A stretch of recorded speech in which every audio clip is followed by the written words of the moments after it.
Welcome back to Landmarks Discovered. In this episode, we'll explore the Craftsman style and visit two bungalows located on Seaspray Avenue.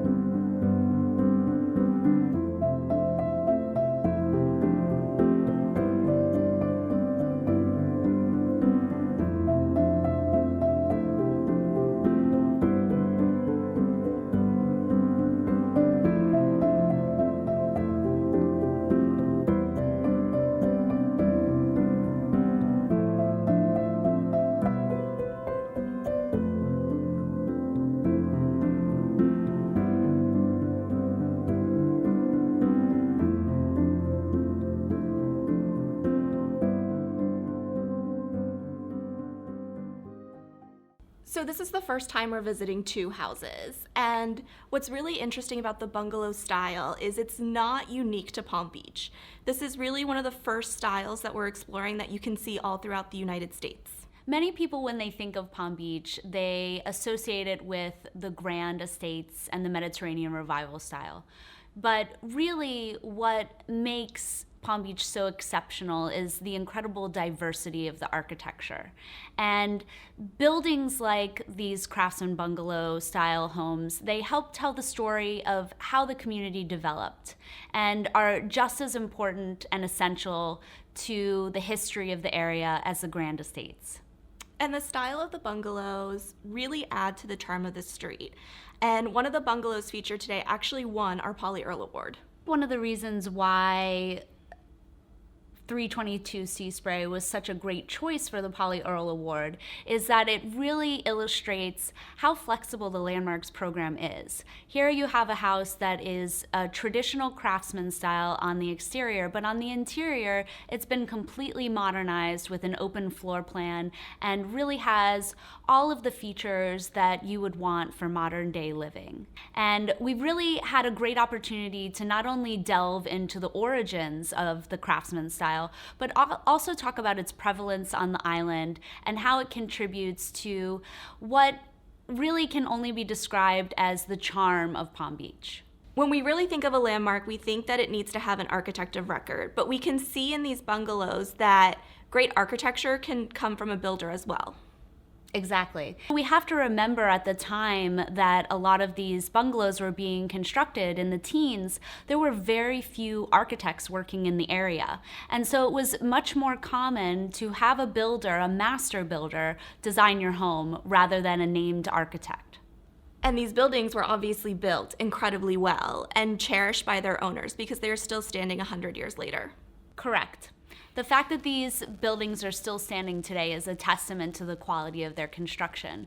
And they really are so important to understanding the developmental history of the island and just maintaining the scale of the streetscape, which is one of the things that sets the C streets apart from other areas of town. For this episode, we had the chance to sit down with Janet Murphy, who's one of the town's preservation consultants, along with Emily Stillings. So bungalows were first built in India by the British when India was under British rule. And then they became very popular in Great Britain before coming to the United States in approximately at the turn of the 20th century. So the first real practitioners of the bungalow style were the Green brothers out in California, and they were very influential to other bungalow style builders. So their influence really came from the British arts and crafts movement and from Oriental wood architecture. So with the arts and craft movement, it was actually Gustav Stickley who went to England to study the arts and crafts movement. And when he came back to the United States around the turn of the century, he started the magazine, The Craftsman. So that was very influential with the Green brothers as well as other bungalow style builders. And with the Oriental wood architecture, that came when Japan began trading again. They had been in isolation until approximately 1853. And then when they came out of isolation, everything Japanese was new and exciting, and so people wanted to incorporate that into their buildings. So that's where some of that influence comes from, as well as there were world exhibitions at the time in the late 19th century in San Francisco and in Chicago, where they featured some buildings that had Oriental design. And if you see them, they really do look like some of the buildings that we see today, some of the more ornate Craftsman style buildings that we see today. The style really spread through popular magazines such as Good Housekeeping and House Beautiful, and then through plan books and through catalogs. And it spread throughout the United States, and it became one of the most prevalent buildings styles in the United States from about 1905 to 1930. And here in South Florida, it was mostly popular from about 1910 to 1926-27. So the C Streets are Poinciana Park, and they encompass Seaspray, Seabreeze, and Seaview. And these were developed by Oscar Josie and the City Builders Development Company out of Indianapolis. And he started by purchasing large tracts of land from the lake to the ocean from some of the early pioneers. And he platted first Seabreeze in 1914, then Seaspray in 1918, and the north side of Seaview in 1923.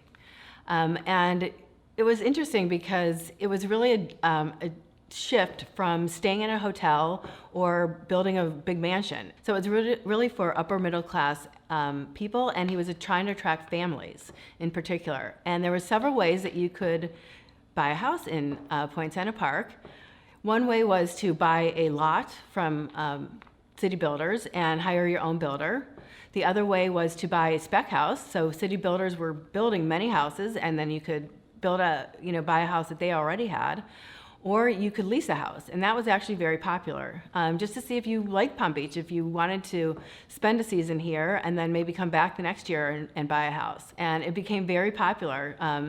It was close to everything. It was away from the hotels, but close to all of the town's amenities. There was no commercial in this district, so it was all residential, which was very nice. They had the Seaspray Club, which attracted people, and so it was just charming and full of character, which it still is today. 322 Seaspray Avenue and 225 Seaspray Avenue are great examples of bungalow style in Palm Beach, even though they're very different. So the main characteristics of the bungalow style are they are built low to the ground, they have usually full width or wraparound porches, and they have low-pitched roofs that have overhanging eaves. Those are the three main components of the bungalow style. So this is a classic bungalow style house. It was built in 1919, and it was built low to the ground. It has a low-pitched roof with wide eave overhangs, and one of the main things is that it has a dormer that provides light into the upstairs, and also it breaks the plane of this wide roof. So those are some of the classic parts of this house. It also has classically carved rafter tails that add some decoration. It has knee braces, and although the front porch was enclosed, it still reads as a porch. It still has its curve, and was infilled with windows that really bring light into this house. So I would still consider it as a full porch. So 322 Seaspray Avenue was a major renovation. And as we spoke before, they enclosed the porch, but did it very respectfully. And I feel like they did the whole house really respectfully. They had to shift the stairs in order to bring it up to code. So they added things that were missing from the home that these homeowners really needed. And that's one thing that Landmarks allows. They allow you to update your home so that you can use it in modern times. The owners put a connection back to a new cottage that is used for the master bedroom, and that's their program, and that works for them. So it's a great example of how to update a house and bring it up to the current building codes and have it work for present day living. So 225 Seaspray Avenue is a two-story bungalow, which is not as common, but it has multi-plane low-pitched roofs. So that's more common on a two-story house. It also has very tall tapered columns at its porch entry. It has a full-width porch. It also has paired windows and groups of windows, which is common, and it has a tapered chimney that kind of matches the tapered porch supports. 225 Seaspray Avenue has a oriental feel to it, and it mostly comes from the exposed rafter tails that extend beyond the building, and those are tapered with kind of an oriental design. And then at the ridges, they're peaked and they're flared, which give it a real Asian feeling. So 225 Seaspray Avenue has not really changed so much on the interior. It is very much reflective of the bungalow style. They have such things as knee walls between the dining and living areas. There's also lots and lots of wood accents throughout the house. There's window surrounds, and the staircase has the square column at the bottom and just simple wood balusters going up the staircase. 225 Seaspray Avenue has a very simple fireplace, and that's very different than what you would find in a Mediterranean Revival style house.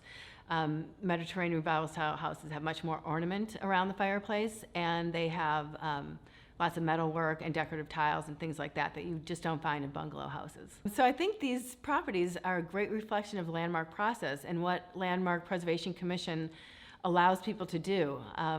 This house was not livable really when these owners purchased it, and Landmarks really helps the owners and helps the architects to design a building that's going to work for the current owners. I think you shouldn't be scared of landmarking your building, because there really are ways to work with the program to achieve what you want. In our next episode of Landmarks Discovered, we'll journey back to a period even earlier than these Craftsman bungalows and visit another property that also received a restoration award from the Preservation Foundation. I hope you'll join us to visit Duck's Nest.